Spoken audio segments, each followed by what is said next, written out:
강하고 담대하라는 제목을 가지고 네 번째 말씀을 전합니다. 올해 표어가 여호수아 1장 6절 말씀, 강하고 담대하라. 하나님께서 두려움 가운데 떨고 있는 여호수아에게 주신 귀한 약속의 말씀이죠. 그 약속의 말씀을 붙잡고 갈 때 내가 너희 조상들에게 맹세한 그 땅을 너에게 차지하게 하시겠다. 그게 사명을 주시고 비전을 주시고 꿈을 허락하신 하나님의 약속의 말씀입니다. 우리가 어떻게 하면 두려움을 이기고 이 험한 세상 속에서 승리할 수 있는 삶을 살아갈 수 있겠는가? 두려움이 없는 담대한 믿음의 삶을 살아갈 수 있겠는가를 하나씩 살펴보았습니다.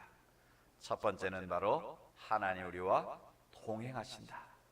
전능하신 하나님이 나와 함께 하신다.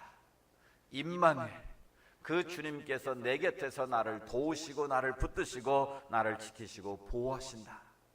이 믿음을 가지고 살면 우리는 어떤 상황에도 두려움을 넘어설 수 있는 용기가 생기고 또 그 두려움을 넘어설 수 있는 힘이 생기는 줄로 믿습니다. 두 번째로 두려움을 이기는 비결이 무엇이었습니까? 비전을 품고 도전하는 삶이라고 말씀드렸습니다. 이 세상에서 가장 불행한 인생은 돈이 없는 게 아닙니다. 권력이 없고 힘이 없는 게 아닙니다. 꿈이 없는 인생, 비전이 없는 인생이 가장 불행한 것이죠. 그래서 성경에 묵시가 없으면 백성이 방자히 행한다. 즉 하나님의 주신 꿈이 없으면, 비전이 없으면 그 인생은 방탕할 수밖에 없다라는 것이죠. 그래서 비전의 사람은 절망에서 희망을 피워내고 새 역사를 이뤄간다는 것을 우리가 지난 시간에 배웠습니다. 그래서 언더우드가 이 땅에 왔을 때 아무것도 보이지 않는 절망의 땅이었고 어둠의 땅이었지만 그래도 믿음은 바란 것들의 실상에 보지 못하는 하나님의 증거라는 그 말씀 붙들고 이 조선 땅에 하나님의 은혜로 가득 찰 날을 기대하며 생명의 복음을 전했을 때에 133년이 지난 오늘 이 대한민국은 예수의 복음의 물결이 메아리치고 1000만 명의 그리스도인이 나오고 5만의 교회가 세워지는 놀라운 나라가 된 줄로 믿습니다. 바로 그 한 사람의 비전이, 언더우드 그 한 사람의 꿈이 한 민족을 새롭게 하고 한 나라를 일으키는 놀라운 역사를 일으킬 수 있다는 겁니다. 그런 점에서 오늘 우리가 하나님 앞에서 꿈을 꾸는 자들 되기를 원합니다. 비전을 품고 믿음으로 도전할 수 있기를 원합니다. 비전을 품고 나아가는 어떤 역경이 와도 그것을 넘어설 수 있습니다.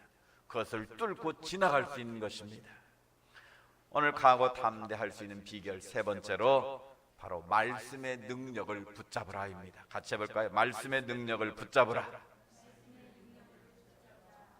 두려움을 이길 수 있는 세 번째 비결, 말씀을 붙잡고 살 때 우리는 두려움을 극복할 수 있습니다. 왜 그럴까요? 이 하나님의 말씀은 능력이 있기 때문에 그렇습니다.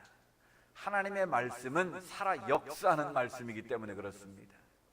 그냥 성경에 기록되어진 문자로서의 말씀이 아니라 이 말씀은 오늘 또 죽은 영혼을 살려내고 절망한 영혼에게 위로와 소망을 주고 낙심한 자들에게 달려갈 수 있는 용기를 북돋아주는 책이 바로 하나님의 말씀인 줄로 믿습니다. 그래서 히브리서 4장 12절에 말씀하고 있습니다. 하나님의 말씀은 살았고 운동력이 있어 좌우의 날선 어떤 검보다도 예리하여 우리의 혼과 영과 관절과 골수를 어떻게 한다고요? 찔러서 쪼갠다고 그랬어요. 우리의 모든 심령과 마음의 생각을 감찰하신다고 말씀하셨습니다. 즉 하나님의 말씀은 기록된 말씀이기도 하지만 살아서 역사하시는 말씀이라는 거예요. 그 말씀이 오늘 우리 심령 가운데 떨어지면 그 말씀의 역사가 우리 삶 가운데 나타날 수 있다라는 거예요. 이 성경은 다 하나님이 말씀하신 대로 이루어진 것을 증언한 책입니다. 창세기 1장에 빛이 있으라 말씀하시면 빛이 생기는 거예요. 이걸 신학적인 용어로 이 타트보로트라고 그러는데 사건을 일으키는 언어라는 거예요. 하나님이 말씀으로 선포하시면 그 말씀의 사건이 그대로 이루어진다라는 거예요. 그래서 그 말씀이 육신이 되어 우리 가운데 오신 분이 누구십니까? 바로 예수 그리스도세요.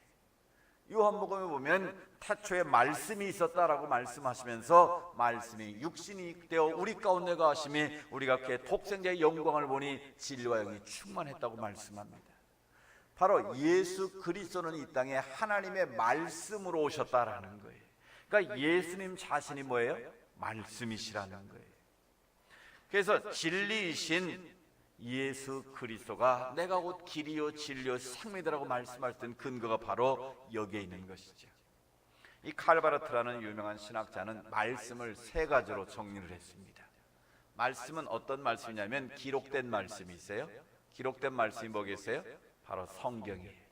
하나님의 계시를 하나님의 사람들이 받아서 쓴 거예요. 그래서 이 성경은 기록된 말씀이에요. 이 기록된 말씀을 읽고 지금도 얼마나 많은 사람들이 변화되는지 모릅니다. 두 번째로 계시된 말씀이 있어요. 이 말씀은 예수 그리스도를 통해서 우리에게 증언하시는 말씀이에요.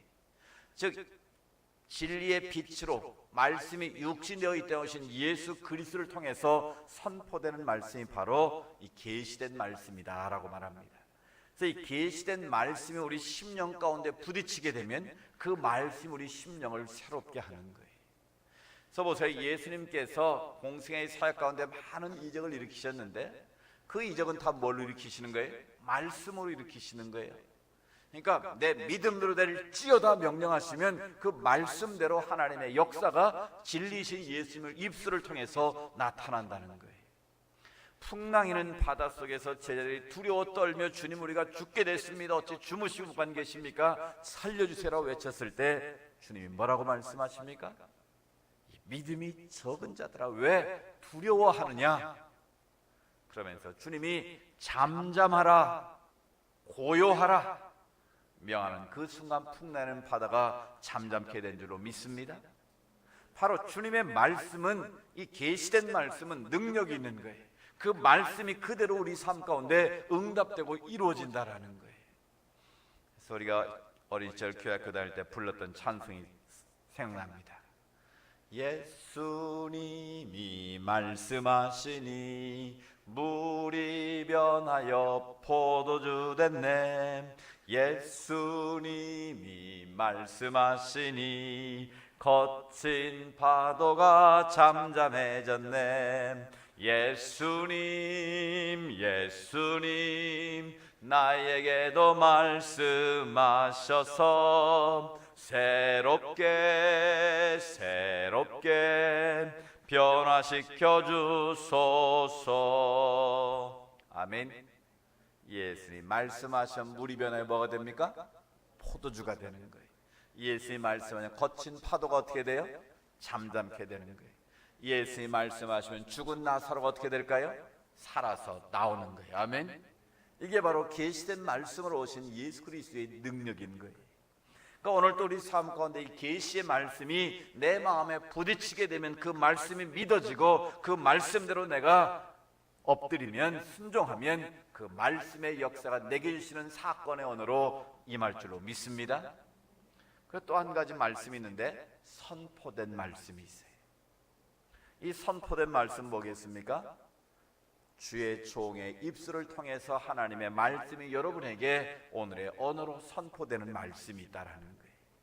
그러니까 기록된 말씀이든 계시된 말씀이든 선포된 말씀이든 그 어떤 것이든지 간에 그 말씀이 내 귀에 들려지고 그 말씀이 내 심령에 떨어지게 되면 그 말씀의 능력이 우리 삶을 통해서 나타난다는 거예요. 그래서 로마서 10장 10절에 믿음은 어디서 나와요? 들음에서 나고 들음은 그리스도의 말씀으로 말미암느니라. 아멘. 그러니까 그리스도의 말씀을 들을 때 하나님의 역사가 나타나는 거예요. 하나님의 말씀을 들을 때 하나님의 놀라운 역사가 오늘 우리 가운데 지금 이 시간에도 얼마든지 나타날 수가 있다라는 거예요. 그래서 말씀의 능력이 나를 사로잡게 되면, 말씀의 능력이 나를 지배하게 되면 우리는 어떤 상황에서도 두려워하지 않고 그것을 뛰어넘을 수 있는 힘과 용기를 가질 수 있다는 것이죠. 그럼 우리가 어떻게 하면 하나님의 말씀에 사로잡힐 수 있을까? 어떻게 하면 우리가 말씀에 붙잡힌 하나님의 일꾼으로 승리할 수 있을까? 첫 번째는 바로 말씀을 사모해야 됩니다. 하나님의 말씀을 사모할 때 하나님의 역사가 우리 가운데 임하는 것이죠. 하나님의 말씀을 가장 사모했던 사람들 중에 하나가 바로 다윗입니다. 다윗은 시편 119편에 읽어보면 시편 가운데 150편 가운데 가장 긴 장이 바로 시편 119편이에요.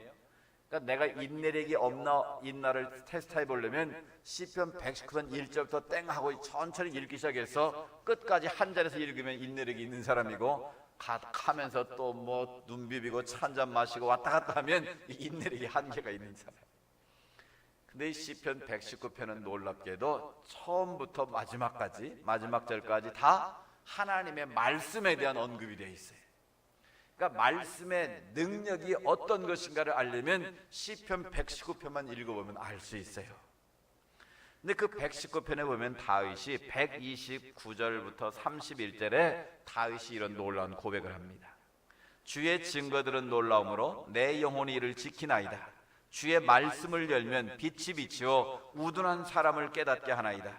내가 주의 계명들을 사모함으로 내가 입을 열고 헐떡였나이다. 아멘. 다윗은 하나님의 말씀을 열면 뭐가 비쳤다고요? 인생의 빛이 확 비치는 것을 느꼈다는 거예요. 여러분도 말씀을 펴면 졸리는 게 아니라 그런 빛이 비치는 은혜가 있기를 축복합니다.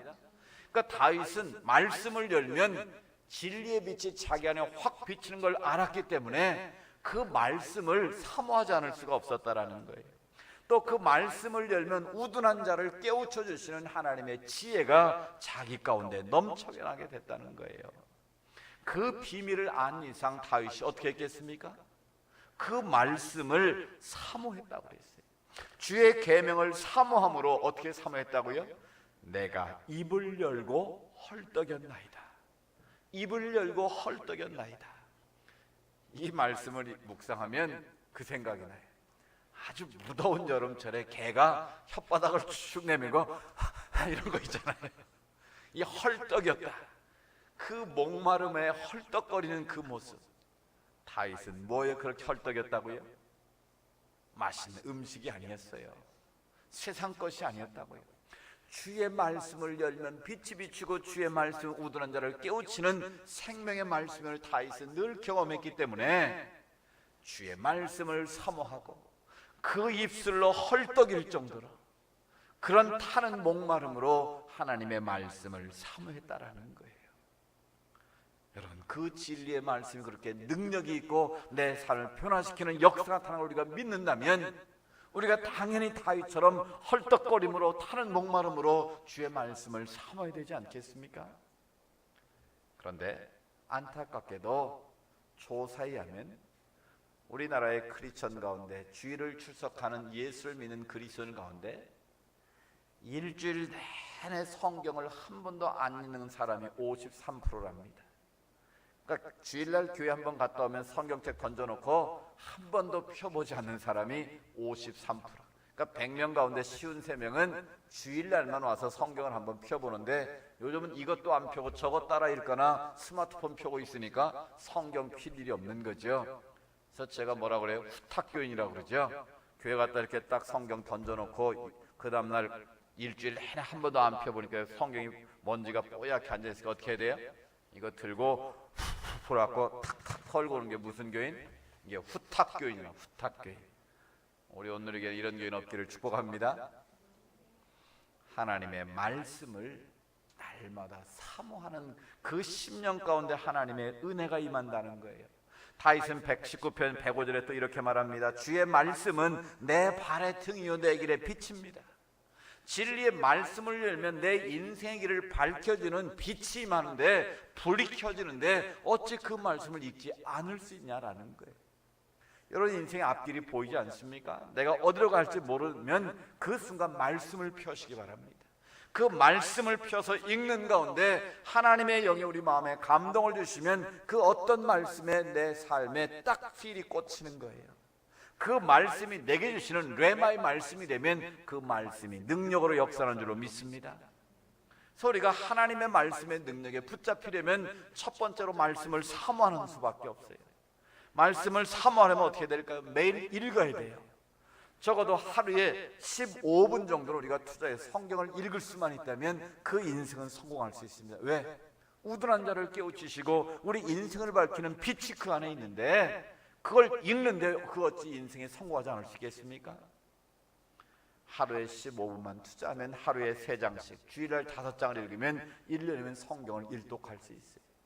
그런데 놀랍게도 그리스도인 가운데 1년에 성경 일독하는 사람들이 별로 없다는 거예요. 자, 그래서 늘 강조하는 게 자기 나이만큼은 성경 읽어야 되지 않겠는가. 그럼 1년에 한 번은 읽으란 얘기잖아요, 그죠? 여러분 나이가 몇이에요? 제가 이 시간 다 탕감해 주겠습니다. 지금까지 먹은 나이는 다 빼드릴 테니까 이제 올해부터 2018년부터 여러분들 하루에 3장 읽고 주일날 5장만 읽으면 성경을 창세부터 요한계시까지 다 읽을 수 있어요. 그 말씀이 살아 역사하는 능력의 말씀이라고 아멘은 하는데 그 말씀을 한 번도 하루에 펴보지 않고 하루를 살아간다는 건 얼마나 그 무모한 일이겠습니까? 주의 말씀을 사모할 수 있기를 원합니다. 그 말씀을 읽을 때, 그 말씀을 사모할 때 하나님의 능력이 임할 줄로 믿습니다. 두 번째로 말씀의 능력에 사로잡히는 비결은 말씀을 묵상하는 거예요. 오늘 본문에서 하나님께서 여호수아에게 뭐라고 말씀하십니까? 그 말씀을 묵상하라, 그렇게 말씀하십니다. 그 말씀을 어떻게 하라고요? 율법을 다 지켜 행하고 좌로나 우로나 치우치지 말라, 그리하면 어디로 가든지 형통할 것이다. 또 8절에 이 율법책을 내 입에서 어떻게 하지 말고 떠나지 말게 하고 주야로 그것을 뭐 어떻게 하여 묵상하여 그 안에 기록된 대로 다 지켜 행하라 말씀하십니다. 그러니까 떨고 있는 여호수아에게 하나님께서 너 모세가 내게 다 지켜 행하라 명령한 그 율법을 지켜 행하라, 그 율법을 날마다 묵상하라 말씀하시는 거예요. 여러분 묵상이 뭡니까? 우리가 하나님의 말씀을 읽었으면 그 말씀을 지나치면 그 말씀이 내게 능력으로 머물지 않습니다. 그 말씀을 묵상하는 게 중요해요. 그래서 성경은 다독도 중요한데 정독하는 습관도 가져야 됩니다. 그래서 여러분에게 제가 매일 아침 큐티를 보내드리지 않습니까? 그 뭐 절수가 몇 절 안 됩니다. 진짜 많아봐야 뭐 10절 정도밖에 안 되는데 할 수만 있으면 여러분들 우리 젊은이들은 스마트폰 켜서 그 본문 펴서 한번 읽고 그 말씀을 묵상하고 그 말씀을 되새김질만 해도 그 말씀의 능력이 내 안에 나타날 수 있다라는 거예요. 그래서 시편 1편 2절에도 오직 여호와의 율법을 즐거워하여 그의 율법을 주야로 묵상하는 자로다. 그것을 묵상하면 어떻게 된다고 그랬습니까? 시냇가에 심은 나무가 시철 열매를 맺는 것처럼 그 잎새가 마르지 않고 너의 가는 길을 형통케 하시겠다고 말씀하십니다. 여러분 하나님의 말씀을 묵상하는 삶이 중요합니다. 그래서 제가 목사로서의 소원이 있다면 저와 함께 예수를 주로 믿는 모든 신앙인들은 큐티가 생활화되는 것이 가장 큰 비전 중에 하나입니다. 우리가 매일매일 하나님의 말씀을 읽고 그 말씀을 묵상하고 그 말씀을 내게 주시는 레마의 말씀으로 붙잡고 하루를 열어갈 수만 있다면 다 되는 것 아니겠습니까? 말씀으로 시작한 사람이 세상 헛된 것에 매이겠습니까? 세상에 엉뚱한 데 마음을 빼앗기겠습니까? 그럴 수 없거든요. 그러니까 성화의 삶을 살아갈 수 있는 가장 좋은 방법은 하나님의 말씀을 묵상하는 거예요. 읽고 매일매일 묵상함으로 하루를 열게 될 때 하나님의 은혜가 임하는 거예요. 그래서 No Bible, No Breakfast. 여러분 아침에 하나님의 말씀을 펴기 전에는 밥을 먹지 마시기 바랍니다. 그런 마음의 각오로 하나님의 말씀을 사모하고 그 말씀을 묵상하면 하나님께서 말씀 가운데 역사하지 않겠습니까? 지난번에도 성지순례 가서 다시 한번 느낀 건데요, 이 경건한 유대인들은 지금도 테필림이라는 것을 몸에 차고 다닙니다. 이 신명기 5장 6절의 말씀은 들으라 이스라엘, 이 쉐마의 말씀을 주셨는데 그 쉐마의 말씀에 보면 너는 마음을 다하고 힘을 다하여 하나님을 사랑하라, 그리고 그 말씀을 내 손목에 메고 이마에도 붙이고 내 집 문설주에도 붙이고 그것을 기록된 대로 너희가 지켜행하라, 그렇게 명령하십니다. 왜 하나님의 말씀을 이마에도 붙이고 팔에도 메고 네 집 문설주에도 붙이고 보이는 곳마다 하나님의 말씀을 그렇게 차고 다니고 보이게 하라고 말씀하셨을까요? 어디로 가든지 무엇을 하든지 하나님의 말씀을 생각하라는 것 아니겠습니까? 그래서 지금도 유태인들은요, 그 경문이라고도 하고 테필림이라고 그러는데, 이 테필림이 뭐냐면 이렇게 조그마한 이 반지 정도 넣는 그런 상자예요. 그 상자 안에 양피로 된 두루마리 성경책이 들어있어요. 성경 규절이 그 안에 들어있다고요. 그거를 이렇게 미간 사이에다 그걸 이렇게 찹니다. 지금도 이렇게 차고 다니는 사람이 있고요. 또 그것을 이마에 차기도 하고, 이 손목에다 기호로 매라 그랬잖아요. 이 손목에다 그 테필림을 찹니다. 그 양 성경 말씀을 넣은 그 테필림을. 그럼 왜 손목에다 찬 줄 아세요? 이 손목이 움직이면, 오게 되면 이 말씀이 내 심장에 제일 가까워질 수 있다는 거예요. 그러니까 그 말씀이 내 심장에 오면 그 말씀이 내 삶의 능력이 된다는 거예요. 거의 미신 수준으로 그 사람들은 하나님의 약속의 말씀을 그대로 믿고 있다는 거예요. 그 지난번 우리 묵었던 호텔에도, 우리 권사님 보셨는지 모르겠지만 호텔에도 보면 그게 붙어 있었어요. 이 상자가 아닌 이렇게 두루마리 형태로 된 그 테필림 상자가 호텔 문 도어 위에 다 붙어 있었어요. 그 사람들은 어디를 가든지 무엇을 하든지 하나님의 말씀이 생각나게 그렇게 생활화시켰다라는 거예요. 이쯤 되면 하나님이 그들 가운데 복을 주지 않겠습니까? 유태인들이 500만 정도밖에 안 되는 그들이 어떻게 세계 자본의 30%를 가지고 있고 노벨상을 35% 차지하고 세계를 주도하는 사람들이 됩니까? 바로 하나님의 말씀에 사로잡힌 인생들이기 때문에 그런 거예요. 말씀이 그 삶의 중심에 있기 때문이다라는 거예요. 여러분, 하나님의 말씀을 날마다 묵상할 수 있기를 원합니다. 그래서 그 말씀이 내 삶의 능력이 될 때 우리는 승리할 수 있는 삶을 살고 형통케 되는 삶을 살 수 있는 거예요. 세 번째는 말씀을 삶의 기준과 원칙으로 삼으라는 거예요. 여러분, 인생 가운데 삶의 기준이 뭡니까? 돈을 버는 겁니까? 힘을 갖는 겁니까? 성공하고 출세하는 겁니까? 명예를 얻는 겁니까? 여러분, 그런 것들은 늘 말씀드리지만 잠시 기준이 될 수 없는 거예요. 그거는 잠시 내가 바라는 것일 수는 있어도 그것이 내 인생의 기준이 되고 원칙이 될 수는 없다는 거예요. 왜 많은 사람들이 흔들립니까? 왜 오늘날 젊은이들이 그렇게 막 우왕좌왕합니까? 뭐 비트코인만 하면 금방 대박 난다고 그냥 학자금까지 집어넣어가지고 오도 가도 못한 이 안타까운 현실이 바로 오늘 우리가 살고 있는 이 현실이에요. 왜 그렇습니까? 삶에 뭐가 없으니까? 원칙이 없어서 그런 거예요. 삶의 기준이 없어서 그래요. 만약 그 젊은이들이 하나님의 말씀이라는 삶의 기준이 있으면 그렇게 대박을 따라서 행운을 따라서 움직이겠습니까? 우리들도 마찬가지. 하나님의 말씀이 내 삶의 기준이 되고 내 삶의 모든 선택의 기준이 되면 우리는 흔들리지 않는다는 거예요. 그 삶의 원칙이 바로 세워져 있으면 그 인생은 어떤 상황에서도 승리하게 될 줄로 믿습니다. 여러분, 한번 조용히 생각해 보십시오. 내가 어떤 일을 선택하고 어떤 일을 판단할 때 그 판단의 기준이 과연 뭐냐는 거예요. 그것이 바로 하나님의 말씀이 되기를 축복합니다. 그 말씀이 내 삶의 선명한 기준이 될 때 그 말씀이 나를 변화시키고 내 삶을 변화시키는 능력이 될 줄로 믿습니다. 마지막으로 말씀을 지켜 행하라고 명하십니다. 우리가 말씀을 읽고 또 사모하고 그 말씀을 묵상하고 원칙으로 삼아도 그것이 내 삶의 행함으로 증거되지 않으면 그 말씀은 그냥 사장되고 만다는 거예요. 목사님 말씀대로 살기가 너무 힘들어요. 물론 힘든 건 아니죠. 그러나 요한일서 5장 3절에 이렇게 분명하게 말씀하십니다. 하나님을 사랑하는 것은 이것이니 우리가 그의 계명들을 지키는 것이다. 하나님을 사랑한다면 마땅히 그의 계명을 지켜야 되는데 그 다음 말씀이 중요해요. 그의 계명들은 뭐가 아니다? 무거운 것이 아니로다. 아멘. 이게 무슨 말이겠습니까? 우리는 하나님의 말씀을 지키는 것이 무겁게 느껴지고 힘들게 느껴지는데 성경은 우리에게 아니다, 그것은 무거운 것이 아니다, 가벼운 것이라고 말씀하고 있어요. 이게 무슨 일일까요? 이렇게 이해하시면 돼요. 우리가 사랑하면 아무리 수고를 해도 그게 짐이에요, 기쁨이에요? 기쁨이 되는 거예요. 여러분, 자녀를 위해서 여러분이 막 수고하고 땀 흘리고 하는 게 막 힘들고 막 짜증납니까? 에이, 왜 태어나가지고 막 나를 힘들게? 그러면 그건 틀림없이 진짜 아버지 엄마가 아닐까.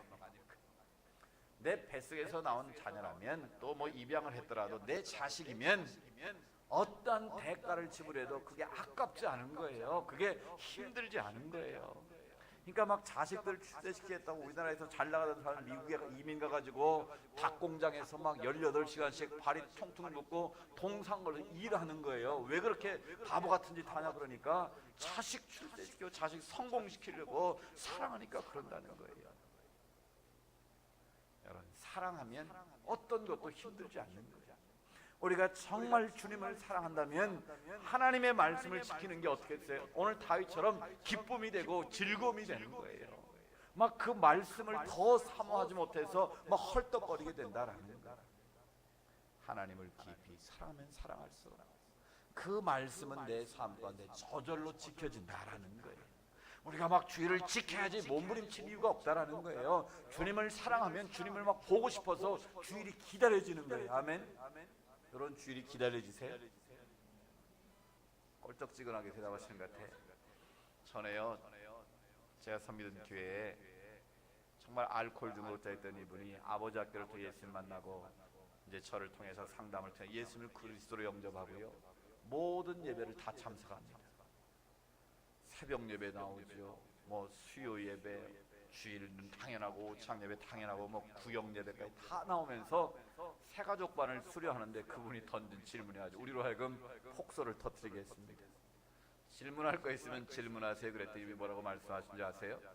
목사님, 왜 주일은 일주일에 한 번밖에 없는 겁니까?